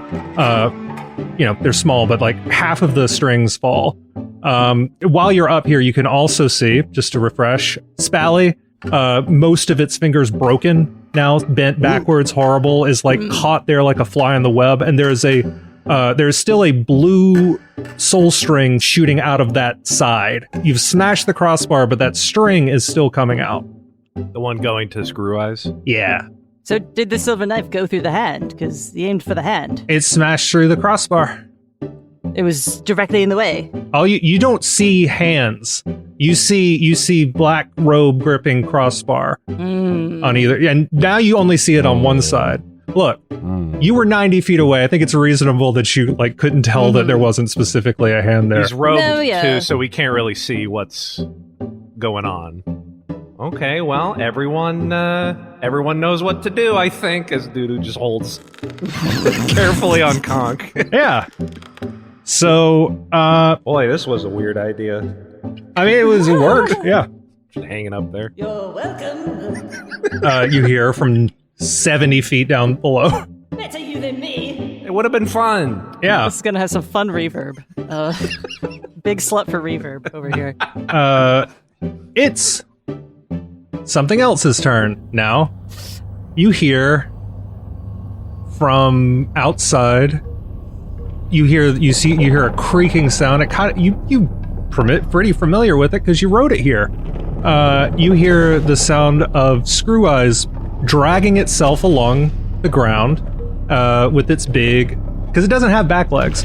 It dragging itself forward, and then up the side of the tower. Visk, you are suddenly sort of in darkness as like a quarter of the windows are blocked out as its serpentine body is dragged up the side of the tower, and you suddenly see a bright red eye, that big red eye looking in the window at you, and then it pulls its head back and it tries to get a hand in the window, but it can't reach. The windows are too small. It seems you'll be safe. But then... Stupid dragon, you're too big. But then you hear a sound. It sounds like La Cucaracha as the dragon pulls back. And you hear the sound of it breathing. And I'm going to need both Felicity and Dudu to make a dexterity saving throw for me. 22. 12. Oh boy. Okay, 22. 22's good. Good. So you're gonna take half. Okay. And then Dudu is gonna take, unfortunately, the full. I just need to go to google.com. No, wait. You know what? I'm gonna do it myself. .com. Dragon car horn damage 5e. No, I know how much it's doing. I was just... It might have been faster to have it roll for me, but that's not fun. Does this count as missiles that could be deflected? I got a thing for this. Okay. Oh, that's still pretty high. So I rolled 3 ones, just so you know. But even with that, Dudu, yeah, and Felicity. Yes. So Felicity, with that really good dexterity saving throw, is only going to take half damage. Dudu, you are going to take 17 damage as a bunch of huge wooden splinters just like rip right past and through you. You can catch one of them if you want. Okay, well, you know what? A wise man once told me that the most, I forget exactly how he put it, but the most important health you have is 1. Only hit point that matters is the last one. Yeah. Yeah, that's it. A wise way once told me the only hit point that matters is the last one. All right. So I'll use a key point to grab one of them. It costs. If you can grab one for free, you can throw it for a key point. Oh, sure. Fuck it. Okay. I grab one of the splinters and the rest hit me right in the ass. Yeah. So you take 16 then, and Felicity, you take 8. You are less just a target sitting on a wooden pole, and you're a little bit more dexterous. I'm wearing a suit of armor too. Oh yeah, but it gets in all those weaknesses right at the neck, like The helmet's off. Yeah, That's and true. the helmet's off, unfortunately. And so yeah, so you're gonna take 8, which I think takes you down to 19, and Dudu is I think down to 12. Yep. All right. Ouchie. Visk. Holy shit. You are on the ground. You are seeing all of this from 90 feet away, but you're getting a good look. Well, everyone's going after the hand. That makes a lot more sense, actually. I don't know what I was thinking. And they pull out Jude again because they somehow innately know that Jude can be reloaded now. All right. And that's a sorcery point. What's up, Visk? It's me, Jude, your god. Hello. Nice to talk to you, like normal-ish people. How do you work now? You just need to put a little bit of your juice in me. Juice? Yeah, just a little juice. My juice? My juice. Your juice. You can do it. I believe in you. There we go. Okay. It's easy. Visk, you just need to load me with a little juice. Visk puts a little bit of juice in Jude. Like a little globble from the end of your pseudopod goes down. Yes. I think I can do it. All right, buddy. Now we're talking. Visk is going to shoot at the remaining crossbar. Let's do it. Put it down. You this time it sounds like a squirt gun as a thin stream of Visk sprays up at lethal water pick speeds directly up and shatters right through the crossbar. You feel like a weird sense of vertigo as a tiny part of your essence fires upward 90 feet and shatters the other crossbar, and now all those other strings fall. Visk falls prone from being dizzy. Except Except there's still some coming out of the bottom of the robe, and those are the ones that are tied around that knife that's floating in the air above you, which is being pulled up still even more. You see the Spally with all its broken fingers. You see it is now trying to flex against some of those, and it begins to twine its broken fingers, clearly writhing in pain, but it's twining them around the strings that are binding it, and it clenches into a fist and tries to yank some of those strings back. And you see the robe shudder and shiver and shimmer and fall away. And then you see, floating above the robe, at the very top of the tower, you see the other hand, the right hand. And tied around each of its fingers is a string leading to little crossbars, and those crossbars are leading down to the strings that are tied around the knife. The spider. Yeah, it's the spider. We got guys on top of guys on top of guys. Too many guys in here. It was a puppet. It was a puppeteer puppet. I say. That's fucked up. Thank you. So how far is the spider that is puppeteering that? It is right up at the top, so it's top that comes to it. So it's probably 10 feet up. Because it does the opposite. It does there's a pyramid on the top because it's an obelisk. So it's right in that top corner. It's in the point of the other one. Yeah. Spider style. Yeah. So it is your turn. And the strings are just hanging down the center of the room? Yeah, they are pulling against. It is like using everything it has to try to pull that knife up. These strings, we've been seeing them a bunch. Do they seem to just be regular strings that can be cut? These ones can be cut, yeah. Oh, and I should also say, so like the blue string that is leading to Screw Eyes is coming out of its index finger, just like pointing. Okay. Felicity's going to take stock of the situation, the bizarre, dexterous creature that is operating both the dragon and the removal of this knife, which, while it's not entirely clear what's going on, does not seem like a very good thing to be happening. Mm-hmm. But she's going to make the judgment call of, I don't think we're going to be able to stop this guy if we all die. So, Ricochet? She disappears from the other side of the room and appears back in your hand, a jagged black blade. Oh, hey. I'm sorry to do this again. And she's going to fling on. Ricochet. Every time. Oh, come on. And try to cut that, let's say I'll aim for the index finger. I'm trying to either cut the strand or cause damage to the hand. The strand is like going out the window, so like you can see that. You could, if you want, just try to cut the strand. Oh, yeah, let's just swat it. All right. Yeah. 24. Golly. Yeah. With a sound like a bass guitar being strummed, Ricochet whistles through the air as you swing her down, and you just chop that string, and the dragon doesn't stop. It's now just like looking. It like moves its head and like peers its eye, and it sees you wearing the armor.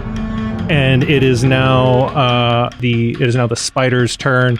So the hand that is dangling down from the ceiling is going to like drop down about 10 feet and then wrap itself around those strings like more and more and more and more, like a mummy, and that is going to just get a big handful of those. It's going past the marionette strings because now it is not having to control anything, and it is just using pure force to try to yank that knife up. And Visk, you see, if you look down, if your eyes follow down into the pyramid and down, you see the silver knife in the left hand of the skeleton begin to slide out of the wrist. Fuck!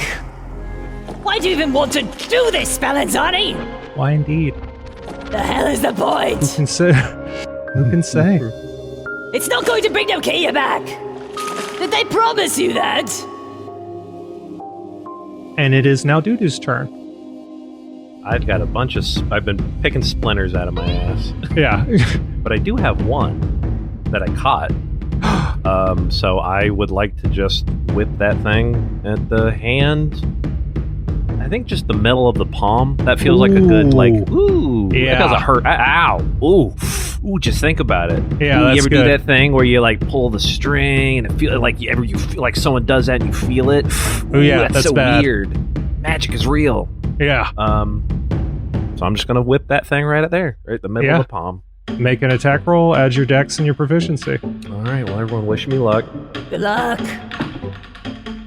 Why'd you have to wish me luck? That was a 10. Usually it works. Add your dex and proficiency. But both of those does, proficiency. That's 15 then. Now that it is not an empty cloak that's super far away, it is easier to hit, and you pierce that wooden, goes right through the middle, like stigmata, just like the hand of good old Jesus. It goes right, good old Jesus, right through the middle of his fucking head, and it sticks into the ceiling above, and then begins to just fall. And it is falling straight down, and it's going to be falling for a minute because it is, and it is Screw Eyes' turn, but nobody is controlling it now. However, it is looking at you, Felicity, with some interest. I would like to extend a gloved hand and point at the spider, as if to direct its attention or direct its ire, see if it's taking my commands. It like lowers and like it like drops down, and its eye is now moving parallel with the falling hand as it's slowly falling. As a bonus action, can I unfurl conch and follow it down myself as I go down with it? Yeah. The dragon follows on your instruction. It is now like an eye is sliding down the window parallel with where Dudu and the hand are falling. With my pointer still extended at the target, I say, "Screw eyes, honk." Okay, so Dudu, Wait a minute. make Oh, no. a dexterity saving throw. Oh, shit. Fuck, please. Dirty 20. Woohoo. Was not looking forward to you getting sent back to hell twice in one mission. Me neither. That would look real bad. Flame chat would give me boy. such a dirty look. Oh, man. Yeah, y'all remember the thing about half damage, right? Like saving just means that. Yeah, saving You me take take half half. damage. Yes. Yeah. Well, Unfortunately, this time I did roll 4 6s, so I'm just going to add these. God damn! So Dudu, yeah. what did you say you rolled? Dirty 20. Okay. So there is a moment where you are almost clear, and it is not going to be enough. But at the last second, Spally pushes you down the last little bit that it needs. But because it is pushing you down, it itself also gets pierced, and both hands take 31 damage. Spally! As like a jillion splinters, just like it's just like getting a splinter in your hand. It is just all the way through. Both of them are now pierced. They slam against the side of the wall, and they're not falling slow now. They fall just like directly down. As they are falling, one of them, the left hand, clutches around the other, like an intimate handhold. You know, like when it's real. Like the little fingers laced, and is crushing the other hand, bending it back. And Visk, it is your turn. Oh my. Is it folding towards the... It is your turn as these hands hit the ground in front of you. Okay. Glad it didn't fall into the inverted pyramid. No, it's real close, but for that good roll, you hear, Visk. What? The flask. They're ghosts. Put them in the flask. You're a cop. A cop needs their flask. Put them in the flask. One of the left hand is like struggling to keep the other one pressed into the ground in front of you, but it is like a battle royale thumb war as the 5 fingers of one hand are like twisting against the others. All of them are broken. It is clearly in a lot of whatever this thing feels is the equivalent of pain, but the left hand turns and gives you a brief thumbs up before returning to the crushing fight. Consent, love it. This uncorks for the road, and I don't know, like, kind of just squats near, pointing it at. At first, it doesn't do anything, but as you squat down and angle the mouth of the flask towards the 2 hands, you hear a sound, and it's the sound you heard aboard the Necrona, that like loud rushing river sound as both hands are spaghettified, twisting, curling into each other and pulled into the flask. They are both in the flask, and then the top seals and then screws shut.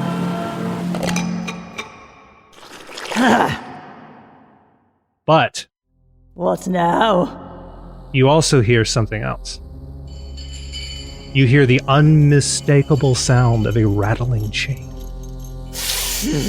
Uh-oh. As the knife within the devil's left wrist is almost completely out. Nothing is pulling it anymore, but it seems like it is pushing its own fingers up to push and try to push that knife out.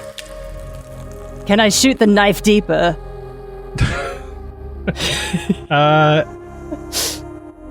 Yeah. You go to reach for Jude. You go to load Jude again, to load your goo. But then, as you're reaching down there, you realize Jude is. It's like you're reaching right for where Jude normally is, but Jude isn't there. What the? Jude is a little bit deeper because somehow the music box that you picked up in the workshop is there instead. Jude has been pulled deeper into you and replaced by the music box, and then you see that little skeleton puppet inside you looks up at you and gives you a thumbs up and points at the music box. Oh. Okay. Visk, confused, takes out the music box. All right. The one that plays the ball cupping theme. Yeah. Visk has no idea why, but isn't one to refuse orders from a skeleton, so they play the music box. You hear the ball cupping theme, and as you hear it, you take in the shape of the inverted pyramid, the hollow inverted pyramid, almost like a cup. And you see the knife floating in the air above it on a chain, like a ball on a string, as you hear, ball cupping, put a ball in a cup. Ball cupping, ball cupping, ball cupping. Nothing happens. Possibly you have some sort of realization as to what you need to do. Put a ball in a cup. Put a knife in a pyramid. That would seem... The skeleton, little skeleton inside you, rubs its tiny temples and then nods. If you're sure. Guys, we've got to put a ball in a cup. Visk shouts up. I instantly understand what you mean, says Dudu heroically. Thank God, because I don't. I have an immediate intuitive understanding of what's going on. Yeah, Visk, you were just so distracted by the train when you were in the workshop, and you didn't get a good sense of the ball in the cup, but you yell this up to Felicity and Dudu. And Felicity, it's your turn. How far is the knife and chain from me? 80 feet down.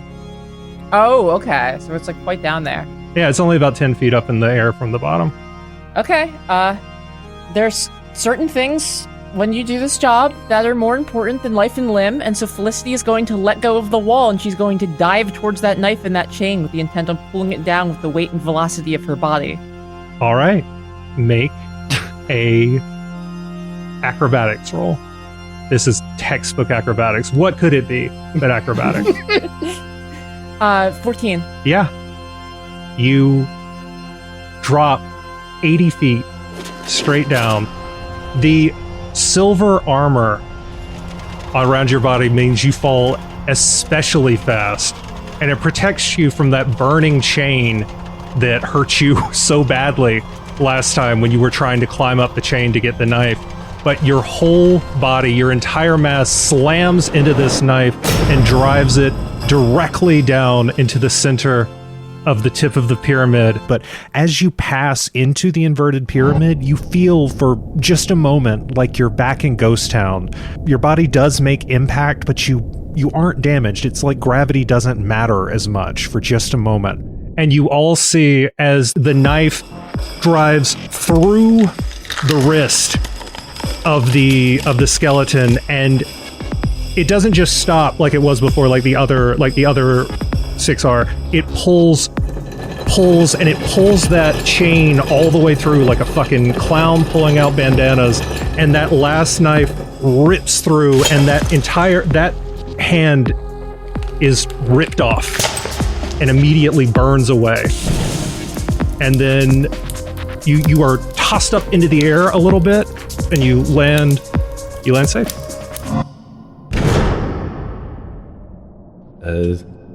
Felicity is just like, doesn't do anything at first. She's pretty sure she's dead. Like the idea that was not going to result in her being dead is far enough that she kind of just lays there, dazed. Did we win? Dudu has reached the ground with conch. Yeah, just... I guess so. Are you okay? It didn't pierce you? The knife? I feel like She's like turning her hands over, like looking at her arms. I think I'm okay. I don't know how I'm okay, but I think I'm okay. Visk, you got the hands, right? I guess. At the risk of saying an episode-ending line, I kind of lost the thread there. And you all laugh together, including the unresolved thread of Screw Eyes the Dragon outside. My friend, Screw Eyes? Yes, so I guess there's a wooden dragon, a huge wooden dragon in the world. I thought it was going to have to be fought, but it became too beloved, so that's out there now. I did such a cool job. Yeah. Well, I think we all did cool jobs. And he pats Visk on the back. Yay! Come on! Felicity raises a thumbs up from like just flat on the ground still. You did it! I think we stopped a necromancer. Did you capture him too? Oh yeah, he's wow. in. Wow, we like really did all this stuff. Okay. He's in here. I don't know. I guess we dump him in the river later. Yeah, we'll just go dump him out in the ocean We'll or ask something. Planchy. You know. Yeah, you did it. Good job, everybody. Teamwork. Sorry, I'm having to remember what NPCs I still have left in this scene. Yeah. Don't worry. Hey, you did a great job, Visk. Really. Yeah. I mean it. And I Thank give him a big you. old hug, a squishy hug. I know you don't like him, but I gave you one anyway. I don't know how to process any of that. That was a lot. Guys, I'm stuck on my back in this armor. Can somebody help me out? Come on, Visk. Let's go help. She's like a overturned turtle. Not it. Oh, that's right. Yeah. Silver. I forgot. Sorry. I help Felicity back up. Thank you. Let's head back towards the Spallanzani's workshop hound thing. I guess so. That's where we started. Suppose. Yeah, that's the nearest source of water. Oh, it's such a long walk. Can we ride the dragon there? Oh, yeah. Oh. Yeah, he's right outside. Oh, all right. Well, fucking let's get on him. He seems cool. All right. Let's go. Yay! I'll honk the horn for you. So you all ride Screw Eyes the Dragon back to Spellanzani's workshop, and you are back in that little. It's very quick. It happens very quick because it's a very fast dragon. And now you are there at that little valley that has the well and the disturbed earth that Felicity came out of. Okay. See you downstairs. And Visk pours into the well, just exhausted. Felicity, I don't know what you want to do. It usually kind of blow up or something, right? Yeah, I'm sure I'll get my ticket back there. You guys, I'll meet you there. Yeah, for me, it's pretty easy. I just kind of, I guess, imagine it. Dudu, your spirit sinks down into the earth, and the owl that you were in looks around, looking for Shauber. I gotta get back to Shauber, and then flaps off north. And Felicity, you were there. Visk has gone down the well. And no bomb. I just. Well, you didn't have a bomb this time. She said she trusted you. Yeah. Did she give me another way to get back? No. Felicity sits down just in the grass outside, sticks ricochet, blade down into the grass next to her, and she's going to watch the moon rise. She doesn't really believe that there isn't a bomb coming for her this time. So what are we doing here? Kitty Cat? I guess that really is the question, isn't it? It always is. Well, okay, I guess things sort of wrapped up before anybody came to tell me what happened. That's fine, I get it, all poignant and that. I tell you, this meta-narrative stuff is a rough gig when you're not all semi-omniscient and enigmatic. I do miss the mayor, wherever he is, but in the meantime... Oh, that's right, we got that movie night now. I should put a nice bow on things, huh? You coming? Alright, see you there. So yeah, you just heard Amber Carr is Felicity Fairweather, Casey Green is Doodle the Owl, and Jess O'Brien is Visk. Skull Tenders is game mastered by Cohen Edenfield, with original music composed by Seth Boyer, with editing and sound design by Jess O'Brien and Kodiak Sanders. We hope you'll consider supporting us on Patreon, where you can find all sorts of chilling and original bonus content, including an after show dedicated to each episode, fun drawings by the cast. Oh, it's so fun. Alright, see you next time.